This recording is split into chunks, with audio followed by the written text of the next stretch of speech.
I have to say something about how people relate things to each other, or try to simplify stuff by being like, oh yeah, I know what you mean. I did that too. I exactly like that. Oh, I've been there. I know. See, we all have, but in this form, most people haven't.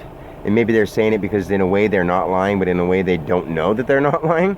So it's more or less, I wanted to say this because the one guy that's here, I've seen him for 3 years. He's the chip guy, and I'm the bread guy, and we haven't said anything to each other. So I was like, hey man, I haven't ever got your name. I'm like, what's your name? And he's like, Frank.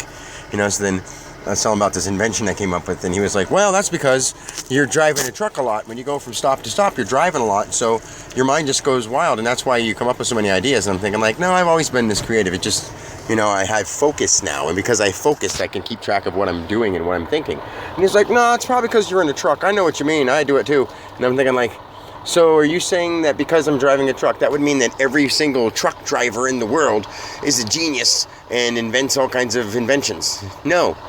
But people just relate to things because I don't know why. People just relate to things just so they have something to say sometimes. I mean, the guy's awesome. He didn't do it on purpose or anything bad, but it makes me think, why people just relate things and simplify them so that it'd be like, oh wow, that's cool, instead of being like, wow, that's a really interesting idea. It'd be like, oh yeah, I come up with ideas like that all the time. All right, well then you wouldn't be a chip guy. I'm doing this bread guy because it's part of my storyline, and I accept that. And for now, but it's one of those things where I don't know, man. People relate things too much.